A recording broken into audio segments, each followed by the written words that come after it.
좋겠습니다.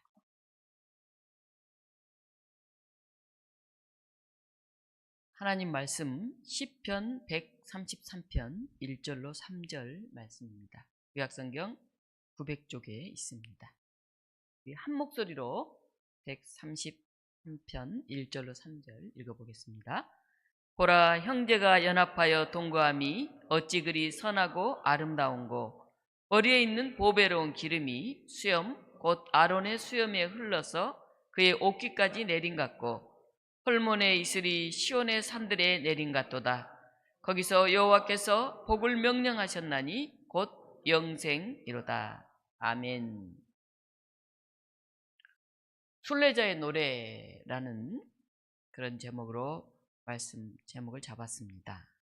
오늘 이 시는 순례자의 노래로 분류되는 시 중에 하나입니다. 제목을 보면 다윗의 시, 곧 성전에 올라가는 노래, 이렇게 되어 있습니다. 성전에 올라가는 노래란 뭐냐 하면 예배 드리러 가면서 기대하면서 부르는 그런 노래입니다. 오늘 아침 여러분들이 하나님께 오면서 시편 233편 이걸 이렇게 입에 읊조리면서 그렇게 온다 하는 것입니다.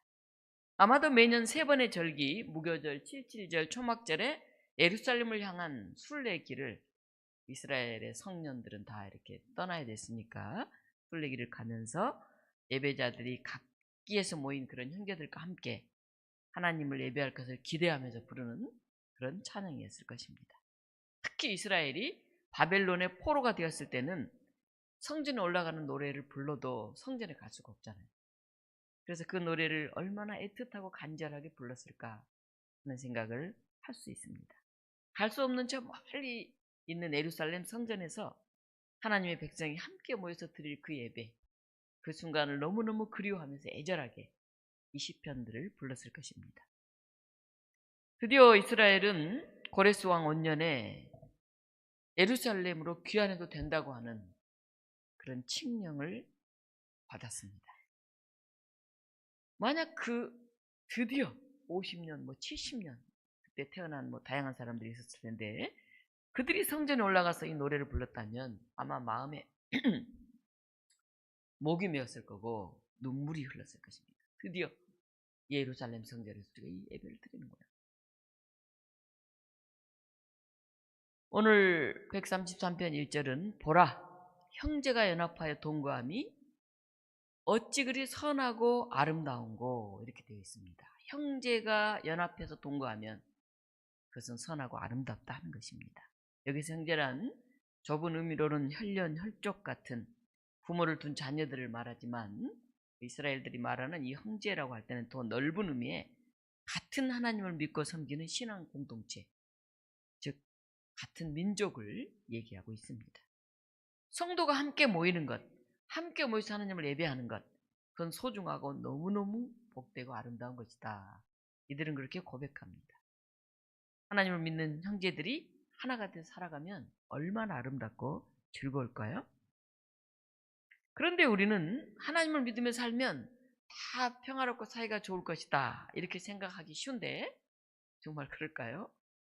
인간의 마음에는 이기심이 있고 탐욕이 있고 또 남보다 더 낫고자 하는, 내가 이기겠다고 하는 그런 승부욕들이 있기 때문에 싸우지 않고 공동체를 이루면서 살아가야 될 사람들이 서로 갈등하거나 싸우는 경우가 많아요. 심지어 형제들까지도 시샘을 내거나 명절 이럴 때 모이면 내가 맏인데 큰아들인데 내가 너무 못 살고 별 볼 일 없는데 동생이 저렇게 잘 나가고 팍팍 돈도 쓰고 이러는데 주눅 들고 참 힘들다 이렇게 생각하는 사람들이 있습니다. 성경에도 그런 얘기가 나옵니다. 하나님이 직접 창조하신 아담과 하와가 아들을 낳았어요. 가인과 아벨을 낳았어요. 그런데 가인은 하나님이 동생 아벨의 제물을 받고 자기 제물을 받지 않으니까 너무 화가 나서 동생 아벨을 쳐 죽였어요. 그런데 참 의미 있게 그들이 다툰 이유가 뭐냐 하면 누가 더 하나님께 인정을 받는 사람인가 이걸로 다퉜어요. 아니 하나님께 인정받으려면 더 겸손하고 더 신실해야 되는데 분을 내고 막 그걸로 다투고 있는 것입니다. 또 야곱의 10명의 아들들이 11번째 아들 요셉을 집단으로 따돌림을 시키고 심지어 요셉을 미디안 상인들에게 팔아서 애굽으로 넘기고 맙니다. 신앙의 대단한 그런 선조요 대표 주자로 여겨지는 다윗도 그 형들에게 다시 미움을 받고 소외됐어요. 이세 아들들 다 불러오라고 할 때도 들에서 양을 치고 있었을 정도로 형제들 간에도 별로 인정받지 못했고 그의 아버지도 별로 신경 쓰지 않는 그런 사람이었어요. 그리고 다윗의 자녀들 사이에서도 오빠가 이복 동생을 겁탈하고 또 그 동생의 친오빠가 이복형을 죽이는 그런 끔찍한 일들이 일어났어요. 그러니까 형제들이 모여서 연합한 게 다 아름다운 건 아니다고 하는 것이죠. 이런 모습을 보면 오히려 형제가 함께 살아가는 것이 어찌 그리 무섭고 악한고 이렇게 얘기해야 맞을 것 같아요. 이스라엘에도 전쟁이 많이 일어났습니다. 백성들이 죽고 포로로 끌려갔어요. 전쟁은 한 가족이 모여서 살 수 없게 만들죠. 뿔뿔이 흩어지게 되죠. 우리 일제 식민지 시대에도 독립운동 때문에 흩어졌던 일들이 있어요.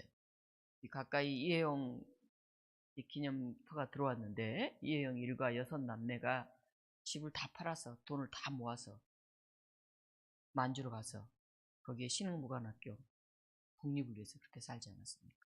그들은 모여서 갔다고 하지만 그 외에 친척들하고는 다 헤어진 거 아니겠습니까?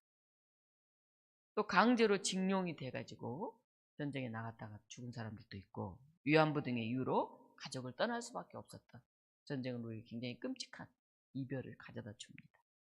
또 가족이 함께 살 수 없는 그런 비극은 가뭄이나 기근을 통해서도 일어나죠.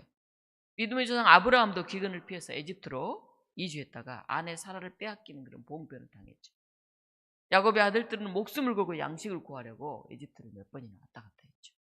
또 나오미도 기근으로 인해서 가족들과 모압 땅으로 떠났다가 남편과 두 아들을 잃는 그런 비극을 당했죠. 때로는 가계 빚 때문에 가족들이 생리배를 합니다. 엘리사의 제자는 빚을 갚지 못해서 아내와 아들들을 종으로 팔아야 하는 그런 위기를 겪게 되었습니다. 경제적 어려움으로 빚을 지고 아내와 이혼하고 자녀들은 시골 어머니에게 맡기고 아빠 혼자 서울에서 돈을 버는 그런 사람들이 굉장히 많아요. 때로는 고아원의 아이를 잠시 맡기기도 합니다. 또 현대사회에서는 치매나 알츠하이머 등 질병으로 요양병원이나 요양원으로 가 있어서 함께 살지 못하는 경우도 있습니다. 이와 같이 이 세상에는 원하지 않지만 가족이 뿔뿔이 흩어지거나 사라지는 일이 비일비재합니다. 이런 상황을 감안한다면 가족이 함께 모여 살 수 있다는 것, 또 가까이서 왕래하면서 평화롭게 산다는 것, 그건 정말 복이고 기쁨입니다. 누구나 그렇게 사는 것 같지만 한 사람들이 이렇게 살지를 못합니다. 오늘 시인은 가족이 함께 모여 사는 것 얼마나 좋고 얼마나 아름다운가 그렇게 얘기합니다. 이것이 이 세상에서 더할 나위 없이 좋은 일이라는 그 사실을 강조하고 있습니다. 그런데 이것은 단순히 한 지붕 아래 그냥 살고 있는 것만을 말하는 게 아닙니다. 연합해서 하나로 산다는 것. 오늘 보라, 형제가 연합하여 동거하는 것. 그게 얼마나 선하고 아름다운고 그렇게 얘기하고 있습니다. 그 아름다움을 오늘 이 시편 기자는 두 가지로 얘기합니다. 하나는 헐몬의 이슬이 시온산에 내린 같다 이렇게 말합니다.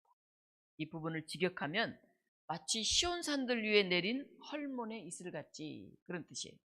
이슬입니다. 이슬. 이게 초점에 있어요. 시편 기자는 형제가 화합하여서 하는 복을 이슬에 비유합니다.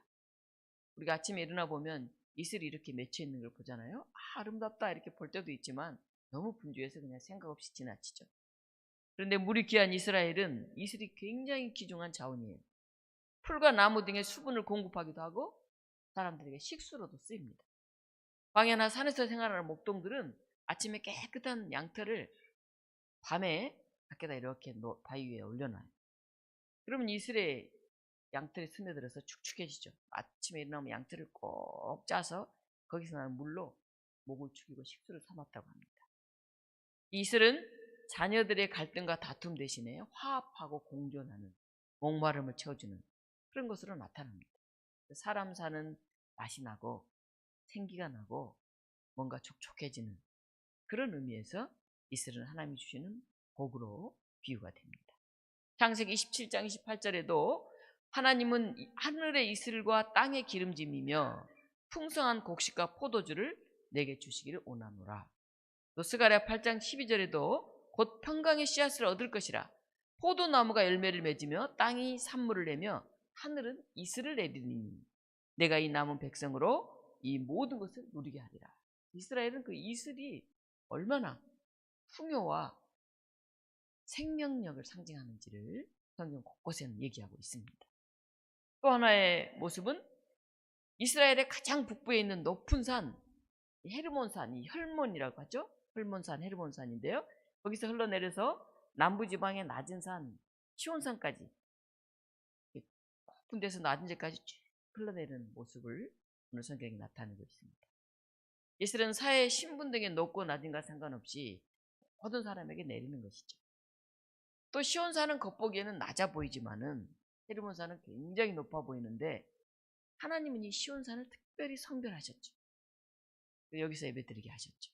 그런 의미에서 크고 높다고 대단한 것이 아니라 비록 낮고 작아 보이지만 그게 훨씬 복되고 귀한 것이 있다. 김현승 시인이 쓴 흙 한 줌 이슬 한 방울이라고 하는 시가 있습니다. 온 세계는 황금으로 굳고 무쇠로 녹슨 땅. 봄비가 내려도 스며들지 않고 새소리도 날아왔다가 씨앗을 뿌릴 곳 없이 날아가 버린다. 온 세계는 엉겅퀴로 마른 땅. 땀을 뿌려도 받지 않고 꽃봉오리도 머리를 들다 타는 혀끝으로 잠기고 만다. 우리는 한 줌 흙 어디 가서 구할까? 누구의 가슴에서 파낼까? 우리는 이슬 한 방울 어디 가서 구할까? 누구의 눈빛, 누구의 혀끝에서 구할까? 우리들의 꽃 한 송이 어디 가서 구할까? 누구의 얼굴, 누구의 입가에서 구할까? 꽃 한 송이, 이슬 한 방울, 한 줌 흙. 그것들을 우리는 어디서 구할까? 얘기하고 있습니다. 이 헐몬산은 해발 2850m로 굉장히 큰 산으로 백두산보다도 70m나 높습니다. 그리고 그 산 윗부분은 1년 8개월 이상을 1년 중에 8개월 이상을 눈으로 덮여 있어요. 그리고 이 산을 경계로 레바논, 시리아, 이스라엘 세 나라 국경선이 있다 했습니다. 우기가 시작되는 11월에 가서야 눈비가 오면서 눈이 쌓이면은 4월에서 5월 초순까지 눈이 녹지 않아요. 그러다가 건기가 시작되면 눈이 녹아서 세계에 큰 수원지가 생깁니다. 약 60km나 흘러내린 요단강, 거기에 이제 물이 쌓이게 되고요. 갈릴리 바다로 들어갑니다. 그래서 사해까지 이르게 되는데 이 물은 이스라엘을 적시고 생명을 살리는 그런 물로 이스라엘 사람들을 생각합니다. 호르몬산에서부터 흘러내리는 그 물이 시온산을 적시고 요단을 적시고 사해를 적시고 온 이스라엘을 적신다. 풍요로운 풍족함을 얘기하고 있는 것이죠. 또 하나의 비유는 머리에 보배로운 기름이 수염, 곧 아론의 수염에 흘러서 그의 어깨까지 내린 같고 이렇게 나와 있습니다. 기름도 여러 종류가 있잖아요. 여기에서 나오는 이 보배로운 기름, 감람류의 극상품 향유를 섞고 계피, 창포, 몰약을 섞어서 만든 관유라고 부릅니다. 제사장이 임직할 때 사용하는 이렇게 머리에 붓는 그런 기름인데 거룩하게 구별된 기름입니다. 그래서 이 굉장히 고급스럽고 좋은 이 기름이 수염을 타고 흘러내려서 어깨까지 뚝뚝뚝뚝 때리는 그 모습이 너무나 신령하고 아름답다는 얘기를 하고 있습니다. 이 수염도 예전에는 굉장히 품위와 권위를 상징하는 그런 거였습니다. 그래서 우리 장로교 할 때 노자가 길 노자예요. 수염이 긴 점잖은 어르신들을 생각하면서 길자, 나이 든 늙을 노자, 나이 많이 든 연륜이 있는 이렇게 수염이 긴 이런 분들 장로는 그렇죠. 다윗이 왕으로 있을 때 암몬 자손의 왕 나하스가 죽었어요. 근데 나하스는 다윗 왕 생전에 자기에게 은총을 베푼 적이 있었기 때문에 다윗이 조문 사절단을 보냅니다. 그런데 나하스의 아들 하는 왕이 신하들의 왜곡된 조언을 듣고는 다윗이 힘도 세고 그게 조문사절단이 왔다는 얘기를 듣고는 겁을 먹어요. 지레. 그래서 조문사절단을 수염을 자르고 엉덩이가 보일 정도로 옷을 잘라가지고 모멸을 느끼게 한 다음에 쫓아내요. 그래서 다윗이 너무나 분노를 합니다. 근데 수염이 잘리고 옷이 엉덩이가 보일 정도로 잘렸다는 것은 너무나 부끄럽고 창피한 일이기 때문에 자기 사는 고향으로 감히 가지를 못해요. 오늘날로 말하면 쪽팔린다 하는 거예요. 그래서 다윗이 암몬 국경 근처 여리고에 머물게 해서 여기서 수염이 이렇게 다 자라고 나서 들어오도록 이렇게 배려를 했어요. 그러니까 이 수염, 그 당시 얼마나 권위와 아름다움을 상징했는지 알 수 있습니다. 이 좋은 기름이 머리에서부터 뚝뚝뚝 수염 끝을 타고 내려서 옷깃을 내린 그 모습은 뭐 권위 있고 영광스러운 모습이었다 하는 것입니다. 여기서 우리가 주의할 점이 있습니다. 시인은 기름 부음 받은 대제사장의 멋진 권위를 얘기하려는 게 아닙니다. 지금 무슨 노래를 하고 있습니까? 성전으로 올라가는 순례자들의 노래를 하고 있습니다. 성전으로 올라가는 예배드리러 가는 사람들의 모습이 마치 대제사장들 머리에 기름이 수염을 타고 옷깃을 흘러내리는 모습처럼 그렇게 아름답다는 것입니다. 대제사장이 아름답다는 것이 아니고 예배드리러 가는 바로 여러분들, 순례자들, 당신들의 모습이 그렇게 아름답습니다. 얘기를 하고 있는 것입니다. 이것은 또한 오늘 하나님을 향해 예배드리러 나온 우리들의 모습을 상징하기도 합니다. 성경은 우리를 일컬어서 왕같은 제사장, 거룩한 나라, 그의 소유가 된 백성 이렇게 얘기하고 있습니다.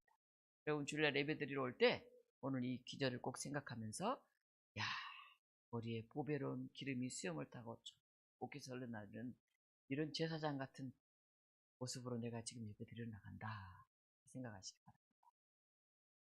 그리고 헐몬의 이슬이 시온의 산들의 내림처럼 오늘 우리 예배 속에 하나님의 놀라운 이슬의 은혜가 임하기를 바란다.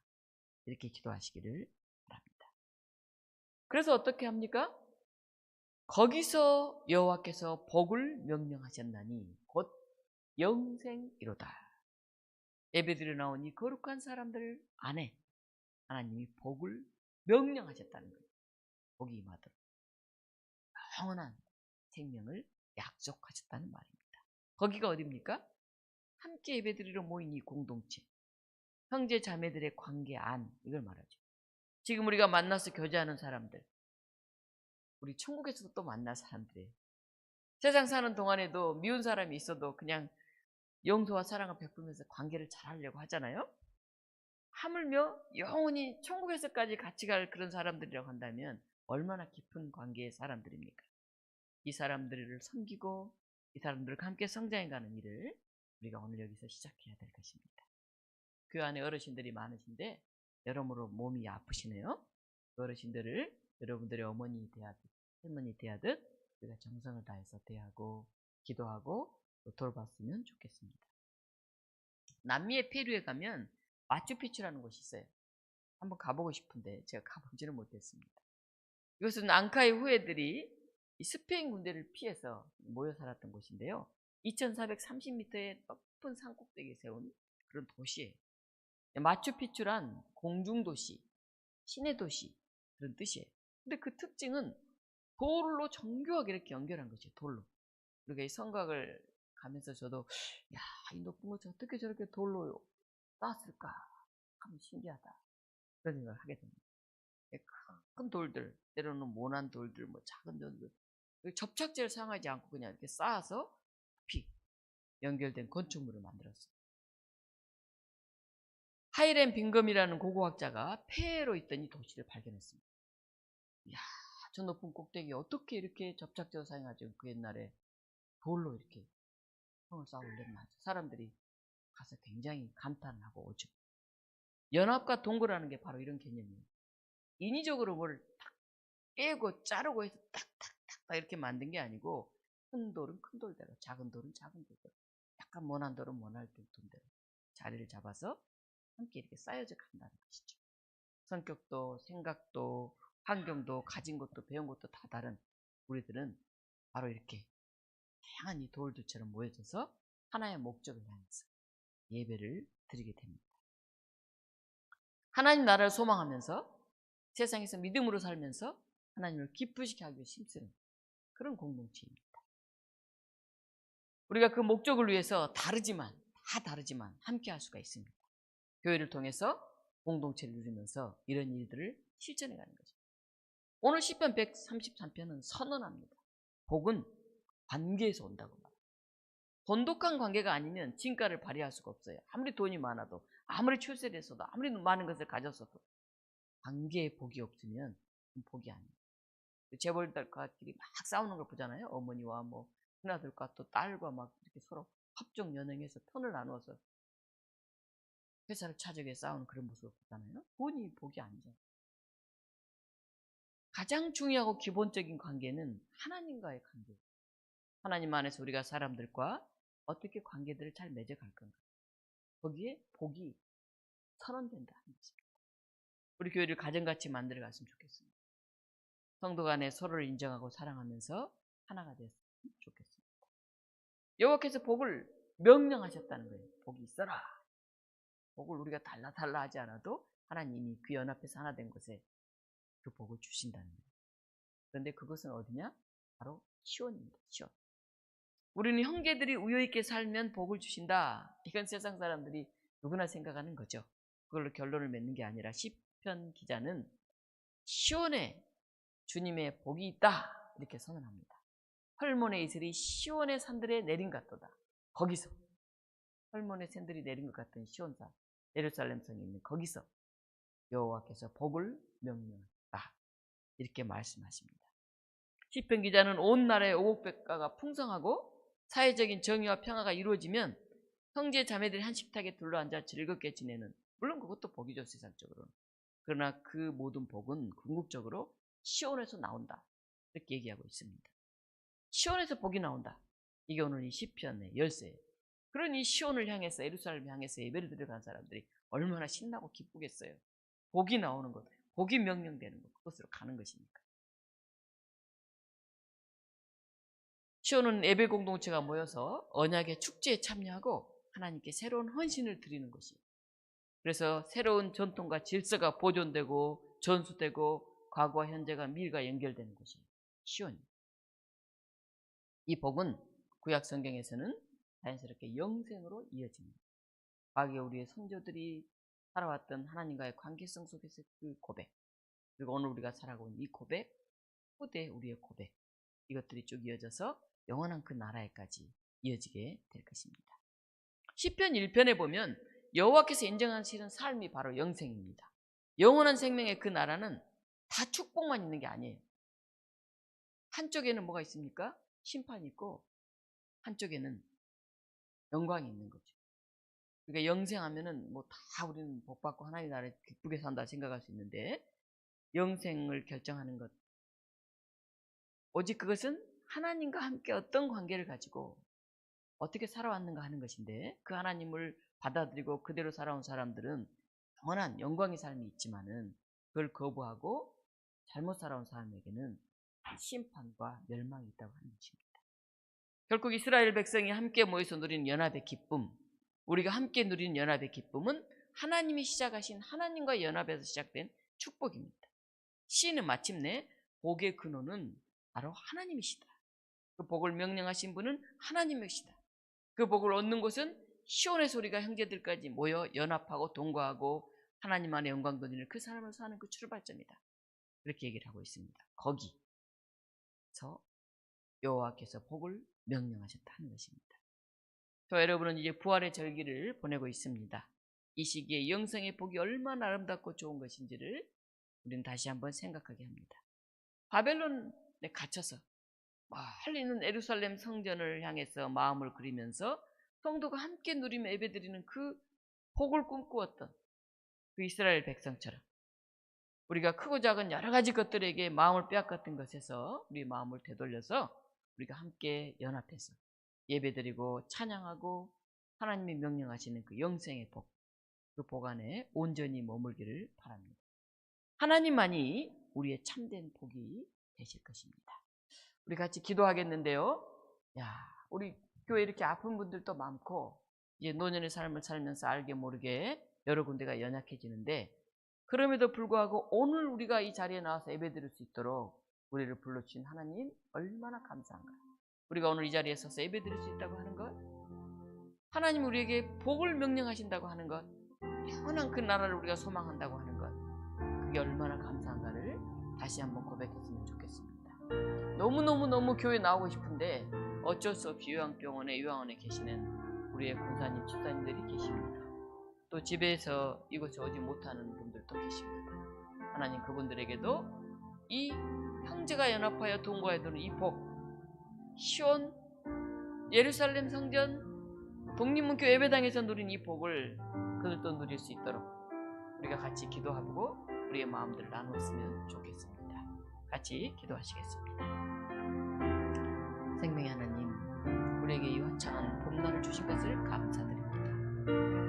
부활의 절기를 기뻐하게 하시고 우리가 촉촉이 젖은 것을 적시는 이슬처럼 우리의 메마른 마음을 적시는 그 거룩한 이슬들이 가득 차게 하여 주시옵소서. 우리를 죄사상 삼으셔서 우리의 머리에 그 보배로운 관유를 부으셨던 그 모습처럼 우리의 머리에, 우리 얼굴에, 우리 온몸에 성령의 그 놀라운 기름이, 성령의 그 놀라운 모습이 차고 넘치게 하여 주시옵소서. 온 세상에, 우리의 온몸에, 우리의 모든 교회에 이 놀라운 여호와께서 명령하신 그 복이 임하게 하여 주시옵소서. 슬픔이 있고 고통이 있고 아픔이 있고 갈등이 있는 이곳에 하나됨이 있고 연합하고 더불어 살아가는 그런 공동체들이 곳곳에 새롭게 세워지게 하여 주시옵소서. 생명의 하나님 감사드립니다. 우리가 목말라 하고 있습니다. 많은 사람들이 아파하고 있습니다. 정신적으로, 육체적으로, 경제적으로 힘들어하고 있습니다. 하나님 주시는 그 놀라운 복을 원합니다. 우리가 한마음 되기를 원합니다. 우리가 더불어 공동체를 이루어가기를 원합니다. 우리가 선하고 아름다운 모습을 드러내 보이기를 원합니다. 하나님 우리에게 성령의 이슬로 우리를 축여주시고 우리의 머리에서 얼굴로 온몸에 그 놀라운 주님의 기름이 차고 흘러내리게 하여 주시옵소서. 그래서 우리의 가정이, 우리의 교회가, 이 나라가 영생을 얻을 수 있는 그 기쁨이 임하게 하여 주시옵소서. 예수 그리스도 이름으로 기도하옵나이다. 아멘. 216장 찬송 부르시면서 준비하신 봉헌 드리겠습니다.